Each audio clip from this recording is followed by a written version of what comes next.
Welcome to ஆத்மா. ஒரு உயிர் பிறக்கும் பொழுதே அதன் வாழ்க்கை எப்படி இருக்க வேண்டும் என்ற விதி எழுதப்பட்டு விடுகிறது. விதிப்படி வாழும் வாழ்க்கையில் நிறைய மாறுதல்கள் எதிர்பாராமல் ஏற்பட்டு விடுகிறது. அதற்கு காரணம் மனிதனின் ஆசை, பேராசை, அதனால் ஏற்படும் குற்றங்களும் விளைவுகளும். எப்போது ஒரு மனிதன் இறைவன் வகுத்த விதியிலிருந்து விழுகிறானோ அப்போதே அவன் ஆபத்தை தேடிச் செல்கிறான். அவன் மட்டுமில்லாமல் அவனை சுற்றி உள்ளவர்களும் ஆபத்துக்குள்ளாகிறார்கள். இயற்கை மரணம் தவிர செயற்கை மரணம் எல்லாம் மனிதனின் பேராசையால் ஏற்படும் விளைவுகள் தான். ஒரு மனிதனின் பேராசை இன்னொருவருக்கு விபத்தாக முடிகிறது. அந்த முடிவை பாதிக்கப்பட்ட ஆத்மாக்கள் ஏற்றுக்கொள்வதில்லை. தனக்கு தீங்கு இழுத்தவர்களை பழிவாங்க துடிக்கிறது அந்த ஆத்மாக்கள். இந்த ஆத்மா என்ன செய்ய போகிறது? வாருங்கள் பார்க்கலாம்.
தயவு செஞ்சு நான் சொல்றத நம்புங்க.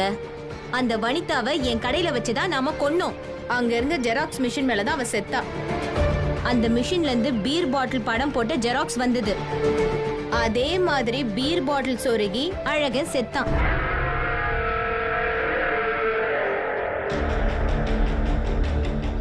அடுத்தது கத்தி ஆப்பிள் படம் போட்ட ஜெராக்ஸ் வந்தது. இப்ப அதே மாதிரி உங்க தம்பியும் குத்தி செத்துருக்காரு. இதெல்லாம் ஒன்னா சேர்த்து யோசிச்சு பார்த்துதான் சொல்றேன். அந்த வனிதா ஆவிதான் உங்க தம்பியும் அழகனையும் கொன்னு இருக்கு. அடுத்தது நம்மளையும் கொல்ல போகுது. இன்ஸ்பெக்டர், கேட்டீங்கல்ல என் தம்பி யார் கொன்னாங்கன்னு? நீங்க தானே விசாரணை பண்ணிட்டு இருக்கீங்க. ஆதாரத்தோட புட்டு புட்டு வைக்கிறாங்க. உடனே அந்த வனிதா ஆவியை அரெஸ்ட் பண்ணுங்க. ஆளா இருந்தா அரெஸ்ட் பண்ணலாம், ஆவியை எப்படி அரெஸ்ட் பண்றது? அதுக்கு சட்டத்தில் இடமும் இல்லை, நடைமுறையில் வழியே இல்லை சார். இதுக்கு நீதாமா பதில் சொல்லணும். ஏதோ என் அறிவு கெட்டினதை நான் சொல்றேன். நம்புறதும் நம்பாதும் உங்க இஷ்டம்.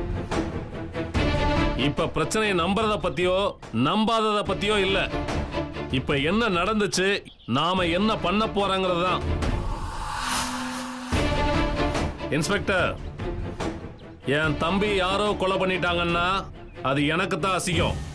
அப்புறம் என் மேல ஜனங்களுக்கு இருக்கிற பயம் போயிடும். அதனாலதான் அவன் தற்கொலை பண்ணிக்கிட்டான். காரணத்தை கண்டுபிடிச்சோன்னு கேஸை முடிச்சிருங்க. என்ன? சரிங்க சார், நீங்க சொன்ன மாதிரியே செஞ்சிடுறேன். ஆ, அப்ப நான் வரேன். ஆ,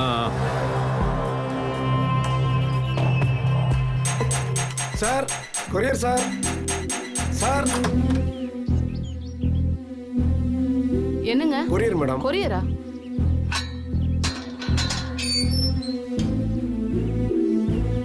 யாருக்கு? மணிதா இந்த வீடு தானா? ஆமா. அவங்களுக்கு கொரியர் வந்திருக்கு. அப்படி யாரும் இங்க இல்லப்பா. நம்பர் 13 மேல விதி இதுதானே? இல்லைன்னு சொன்னா எப்படிமா? என்னம்மா என்னம்மா சரிதா, நம்ம பொண்ணு மேல உள்ள கோபத்தை இந்த தம்பி மேல காமிச்சு என்ன பிரயோஜனம்? நீ கொடுப்பா. நீங்க யார் சார்? நான் தான்ப்பா அந்த பொண்ணோட அப்பா. கொடுப்பா. இதுல ஒரு கையெழுத்து போடும். ஆ கொடு. கீழே போடும். வரேன் சார்.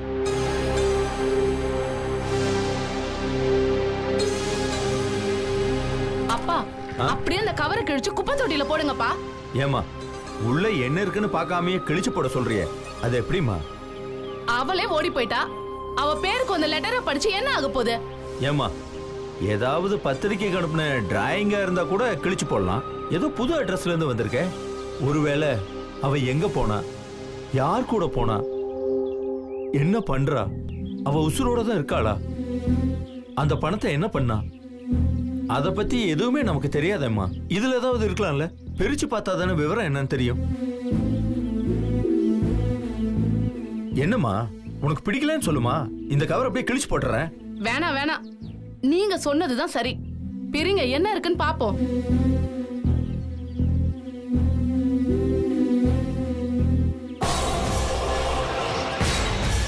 என்னப்பா? இந்த நீயே பாருமா.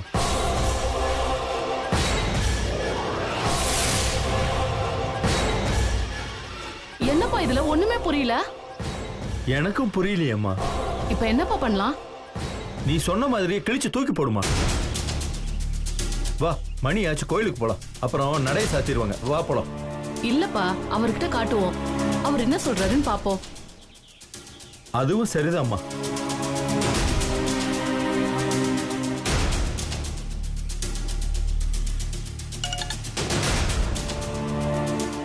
சொல்லு. ஏங்க, உடனே கொஞ்சம் வீட்டுக்கு வரீங்களா? எதுக்கு சரிதா? நீங்க வாங்க, முக்கியமான ஒரு விஷயம் பேசணும். எனக்கு நிறைய வேலை இருக்கு. என்னன்னு போன்லயே சொல்லு. வனிதா பேருக்கு ஒரு கொரியர் வந்திருக்கு. என்னது கொரியரா? வனிதா பேருக்கா? ஆமாங்க. பிரிச்சு பாத்தியா? பிரிச்சு பார்த்தாச்சுங்க. என்னன்னே புரியல, ஒரே குழப்பமா இருக்கு. சரி சரி, நான் உடனே வரேன். நீ அந்த கவரை பத்திரமா எடுத்து வை. நாம கொலை பண்ணமே என் மச்சினிச்சி, அவ பேர்ல ஒரு கொரியர் வந்திருக்கான். என் பொண்டாட்டி பிரிச்சு பார்த்துருக்கா. ஒண்ணுமே புரியலையா அதுக்கு. நான் போய் என்னன்னு பார்த்துட்டு வந்துடுறேன். சரியா? சரி, போய் பார்த்துட்டு எனக்கு தகவல் சொல்லு. ஏமா மாப்பிள்ளை என்னம்மா சொன்னாரு? கொஞ்ச நேரத்துல வரேன்னு சொன்னாருப்பா. வரட்டும்.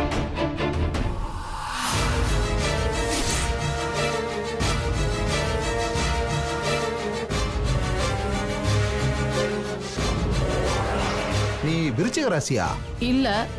உன் தங்கச்சி? அவ சிம்ம லக்கணம், தனுசு ராசி, ரேவதி நட்சத்திரம். எனக்கு என்னமோ இந்த லெட்டர் வனிதாவுக்கு வந்த மாதிரி தெரியல. வனிதா தான் நமக்கு அனுப்பி வச்ச மாதிரி இருக்கு. அவதான் ஓடி போயிட்டாளே, அவ எதுக்கு அனுப்புறா? அதுவும் அவ பேருக்கே எதுக்கு அனுப்புறா? கரெக்ட், நீ சொல்றதும் கரெக்ட் தான். சரி விடு, நான் தான் ஏதோ குழப்பத்துல உளறிட்டேன். இதை நானே டீல் பண்ணிக்கிறேன். ஏதோ கருகிற வாடை அடிக்குது, போய் என்னன்னு பாரு போ. ஆமாங்க. சரி போ, அடுப்புல குழம்பு பேசிட்டே வச்சுட்டு இருக்காத, வந்தேன். போய் பாரு போ.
லட்சம்னா சொல்லுமா, முடிச்சிடலாம். ஓகே, பணத்தை எடுங்க. இந்தாங்க சாவி. உடனே கேட்டீங்கன்னா எப்படிமா? என் பார்ட்னர் மூலமா ஏற்பாடு பண்ணிட்டு உங்க வீட்டுக்கு பணத்தோட வர்றேன். ஓகே, நைட்டு வீட்டுக்கு வந்துட்டு பணத்தை கொடுத்துட்டு சாவி வாங்கிக்க. சரிம்மா. அப்போ நான் கிளம்பட்டுமா? சரி, வரேன்.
ஐயோ, யாரு யாரு யாரு கதவு தரங்க? யாரு? மனிதன் ஒரு கணக்கு போடுகிறான், இறைவன் இன்னொரு கணக்கு போடுகிறான். இந்த சூட்சமம் மனிதனுக்கு புரிவதே இல்லை. ஒன்றிலிருந்து கடன் வாங்கித்தான் இன்னொன்றை கழிக்க வேண்டியிருக்கிறது. இந்த கணக்கு கடைசி வரை மனிதனுக்கு புரிவதே இல்லை. கணக்கில் கழிக்கவும் வாழ்க்கையில் அழிக்கவுமே மனிதன் பேராசைப்படுகிறான். அதன் விளைவு எதை கழித்தானோ அதுவே விடையாகி போகிறது, எதை அழித்தானோ அதுவே அழிவாகி போகிறது. இங்கே கிடைக்கப் போகும் விடை என்ன? வாழ்க்கையின் ஆதாரமாக இருந்த ஜெராக்ஸ் கடையை விற்று அந்த பணத்தில் வேறொரு கடையை வாங்க திட்டமிட்டாள் அந்த நயவஞ்சகி. ஆனால் அவள் போட்ட திட்டத்திற்கும் கணக்கிற்கும் விடைபெறும் நேரம் வந்துவிட்டது. ஒரு காட்டை உருவாக்கினாலும் அதிலிருந்து ஒரு சிறிய செடியை அழிக்க மனிதனுக்கு எந்த உரிமையும் இல்லை. அப்படி அழித்தால் அது மனிதனையே அழித்துவிடும். நம்பிக்கையை கொடுத்து வனிதாவின் வாழ்க்கையை அழித்தவளுக்கு வனிதாவின் ஆத்மா எப்படி அழிவை தரப்போகிறது பார்க்கலாம், வாருங்கள். ஐயோ, யாராவது கதவை தரங்கள. ஐயோ, நான் கத்துறது யாருக்காவது கேக்குதா? ஐயோ, யாராவது கதவை தரங்கள. ஐயோ, கதவை தரங்க, கதவை தரங்க.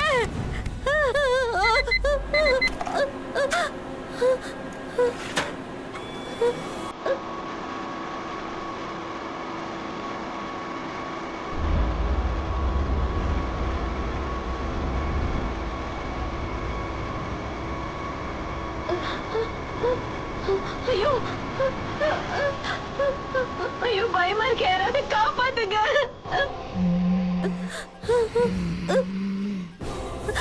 ஐயோ, ஐயோ.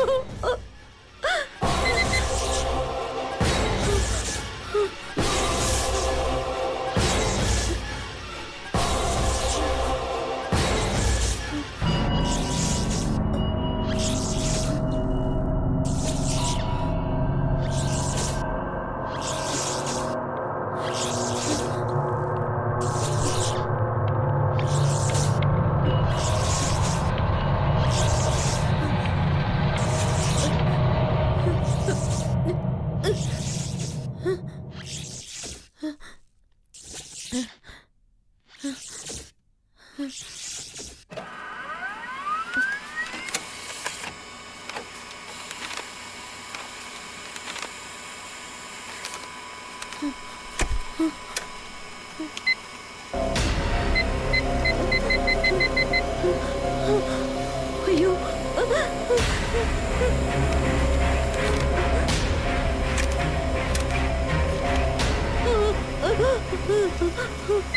ஐயோ.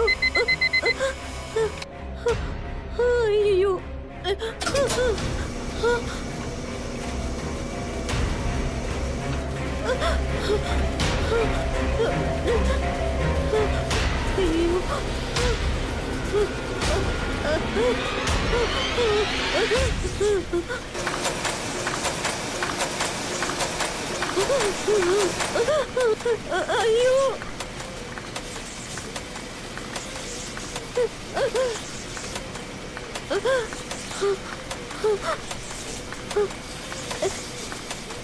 யாரு? யாரு? யாருங்க? யாருங்க இருக்கீங்க? எனக்கு ரொம்ப பயமா இருக்கு. யாருங்க? ஐயோ!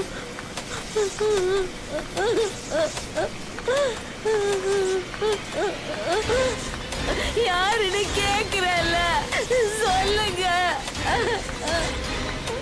ஐயோ!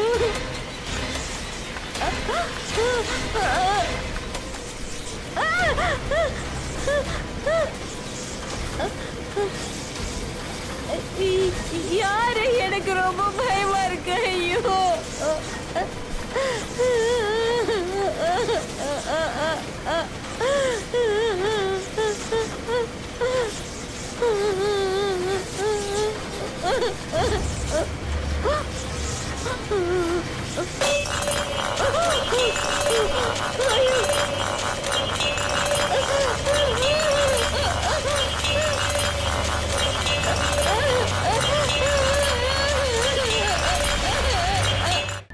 பயம் வரும்போதுதான் தனது நிலை என்ன என்பது மனிதர்களுக்கு தெரிகிறது.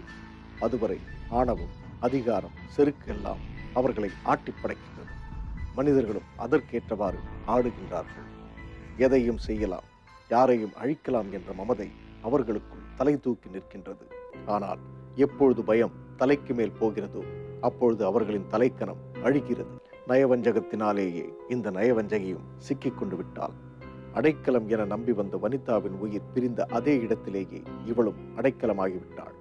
இனி வனிதாவின் ஆத்மா இவளை என்ன செய்ய போகிறது? மனிதன் ஆபத்தில் இருக்கும் போதுதான் அழுகிறான். அழுகை ஒரு அற்புதமான மருந்து. மன அழுத்தத்திலிருந்து விடுதலை பெற வேண்டுமென்றால் அழுது விடுவது நல்லது. ஆனால் அந்த அழுகை தவறு செய்ததை உணர்ந்ததாக இருக்க வேண்டுமே தவிர உயிர் போய்விடுமே என்ற பயத்தினால் அல்ல. அழுகை, பயம் இவ்விரண்டுமே மனிதனின் பலத்தை பாதியாக குறைத்துவிடும். ஆனால் இங்கே அது குற்றம் செய்தவர்களுக்கு தண்டனையாக மாறிவிட்டது. பெண் என்றால் பேயும் இறங்கும் என்பார்கள். இங்கே வனிதாவின் ஆத்மா இவளை என்ன செய்ய போகிறது? வாருங்கள் பார்க்கலாம். யாருன்னு கேக்குறல, சொல்லுங்க. எனக்கு ரொம்ப பயமா இருக்கு. யாருன்னு சொல்லுங்க.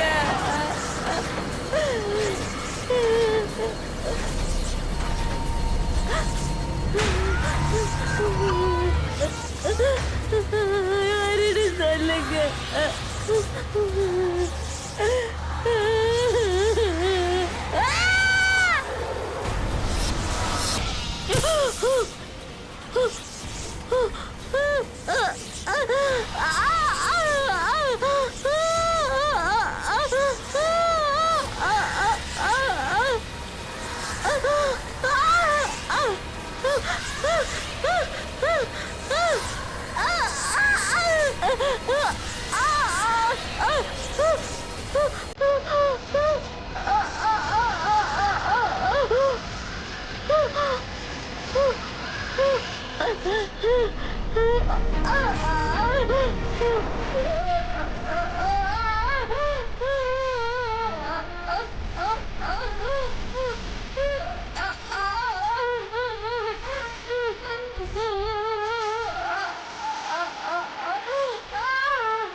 தவறு செய்தால் அதற்கு தண்டனை இருக்கிறது.